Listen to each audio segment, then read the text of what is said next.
What a prestigious name, Sotheby's. Absolutely. How did you get involved in that? You know, some things in life are coincidental, and these were one of these coincidental incidents. It was about 12, 15 years ago, no, about 13 years ago. And we were in Johannesburg. We were a very good Johannesburg agency. We had about 150 agents. And we were doing pretty well, and we were part and parcel of a pack. There was someone in the lead. I'm not prepared to say who that was, but we were all closely by. We were far behind in a bunch. And the coincidence was that one of the people that was working for me, her name was June Askew, I sold her house in Parkhurst 30 years prior. And I was impressed with this woman because she had class, and she left us champagne, and she treated us well. So when she got divorced and she came to work, and then she said, I'm going to resign. I said, but why, June? She said, no, because I'm not really doing it for you, and I feel that with a lesser company I'd feel less pressure. I said, June, you're not leaving. She said, why? I said, because you're family and you're not leaving. She said, she took it. She said, okay, I won't leave. 2 weeks later, she came back. She said, Lou, have you ever thought of Sotheby's? I said, yeah, but the auction house, I mean, what have they got to do with me? She said, no, no, no. Here is, I want to show you a magazine. They sell properties. And this was just before the holidays. So the seed germinated in my mind.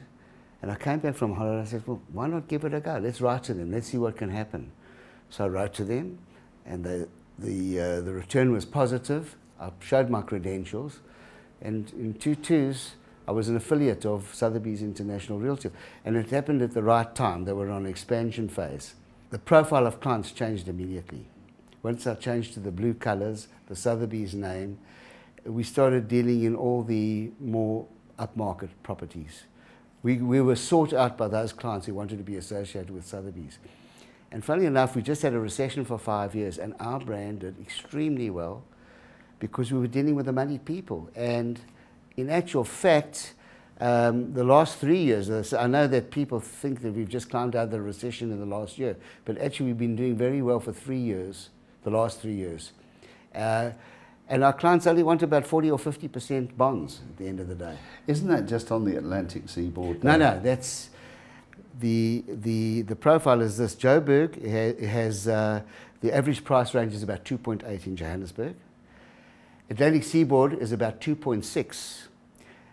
Nationally, 2.1. So the national figure actually puts us way ahead of anybody else in terms of per capita price. What percentage of your buyers are foreign buyers? Not a big percentage.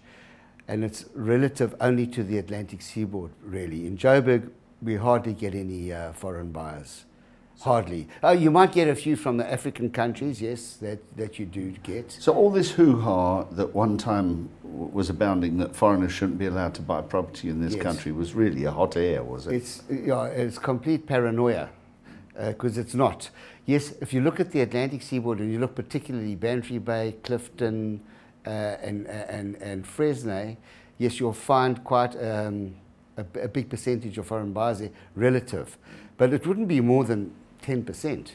If we look at these buyers that are coming into the country, are they still coming in here wanting to purchase property? Well, now more so than ever, with the rand at 11 to 1 more or less.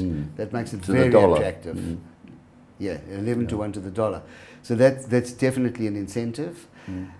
Even at 8 it was good, but I mean now it's 40% discount at least. But I'm noticing on some of your, looking at the front of your shop here in Cape Town, the signs are in euros as well. Yes. So obviously you're attracting a lot of European buyers. Absolutely. As opposed to dollar buyers, which are the Americans. Yeah.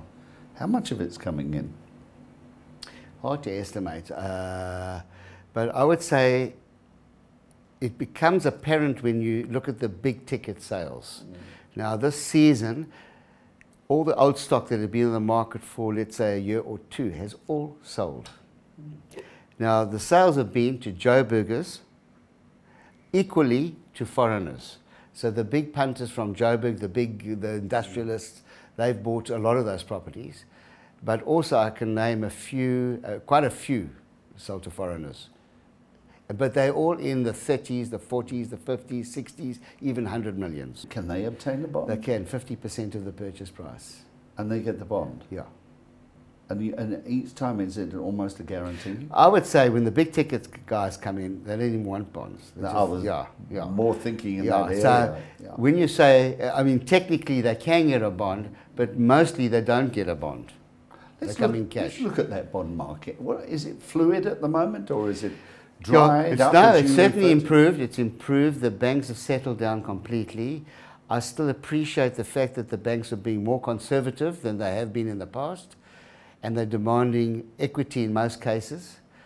Let's just say the stringent parameters that they used 3-4 years ago, 30% equity, have been relaxed a bit. They're more moving to 20%, and maybe sometimes 5% equity will do it. Sometimes on the right jockey, they'll give a 100% bond.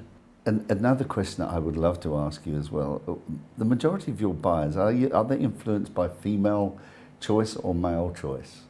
I know that seems like a frivolous question. Ascribe property as follows. It's just like the weaver birds. If the lady doesn't like it, she'll pull that nest apart. And you can never do a deal, hardly, when the ladybird doesn't like that property. I can promise you. I kind of knew you were going to come up with something like that. Yeah. What's the average occupancy of a house these days? How often do people stay before they move on? Well, in the urban areas, I would say 4 years. 4 years is your general, because that's the growth of the family, the general evolution of when the house gets too small. So I would say 4 to 5 years is about your average.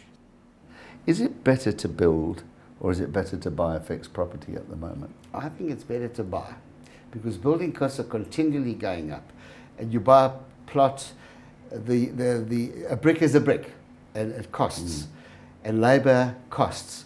So your discount, let's put it this way, at the height of the boom, which was 5 years ago, properties were discounted by about 35 to 40% over a 3-year period. When we say there's a recovery, the prices haven't got back to those levels yet. There's still quite a big discount. So if the last 2 years we've gone up, let's say 8 and 8%, 16, nearly 20%, from the discount of say 40%, there's a net 20% gain still. So there's still room for manoeuvre. There's still, and don't forget, what about inflation? Because you've got to add inflation into that number too. So I would say that properties are very well priced at the moment. I'm glad you brought that subject into the equation, because inflation is something that people, it seems almost like a buzzword worldwide these times. But one of the inflation aggravations, and I do refer to it as an aggravation, are rates and taxes, electricity prices and so on. And, you know, Lou, in the last 3 or 4 years, they've been astronomical. Absolutely. Now, that doesn't help the market or the first-time buyer or even an overseas buyer when he sees that kind of thing. Are we going to continue with this, do you feel? Well, it's another one, a hard one to explain and answer. But there always seems to be money for property in South Africa, no matter what the circumstances. Is that unusual to the rest of the world? I'm not sure. I've never dealt in the rest of the world, so I'm not sure about that. But I've always known that after every recession, there seems to come a property boom. People seem to find the money. Inflation is always around us in some form or another. And if we compare our prices to worldwide prices, I think we're still cheap. Our cost of living is still cheap compared to the rest of the world. Do you think the boom or bust years have gone, though? And we're going to get We'll have another boom, but we'll have another bust too. I mean, it's a natural cycle in the property market. And you've said you're going to carry on. You're not going to give up. So no. What do you do towards the business now? Do you full time? No, what I do is I take an interest in the marketing side of it to make sure that that's working properly. You know, I don't look. I've got a lot of people, a lot of talented people who do the. Obviously, I'm aware of the figures. But the marketing to me has to have a certain standard. It has to reflect the values of Sotheby's as the brand, which is a very, very, you know, if we equate it in car terms, it's going to be, we're looking for the Bentley all the time.